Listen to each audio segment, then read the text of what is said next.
ഇപ്പോൾ നൽകാൻ കഴിയുന്ന ഏറ്റവും പ്രധാനപ്പെട്ട വാർത്ത DMK സർക്കാരിൽ നിന്ന് സ്റ്റാലിൻ്റെ ഏറ്റവും അടുത്ത വിശ്വസ്ത അനുയായിയായ മന്ത്രി ഉന്നത വിദ്യാഭ്യാസ മന്ത്രി കെ പൊന്മുടിയുടെ നിയമസഭാ അംഗത്വം തെറിച്ചിരിക്കുന്നു. മന്ത്രിസഭയിൽ നിന്ന് പുറത്തായിരിക്കുന്നു. 3 വർഷം തടവിന് കോടതി വിധിച്ചിരിക്കുന്നു.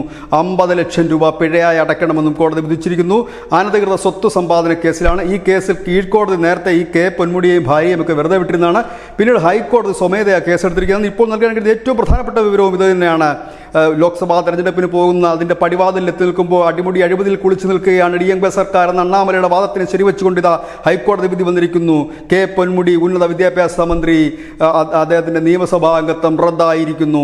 മന്ത്രിസ്ഥാനം തെറിച്ചിരിക്കുന്നു. 50 ലക്ഷം രൂപ പിഴയും 3 വർഷം തടവും അനുഭവിക്കണമെന്ന് കോടതി പറഞ്ഞിരിക്കുന്നു. ന്യൂസ് ഡെസ്ക് ന്യൂസിൻ്റെ മലയാളം.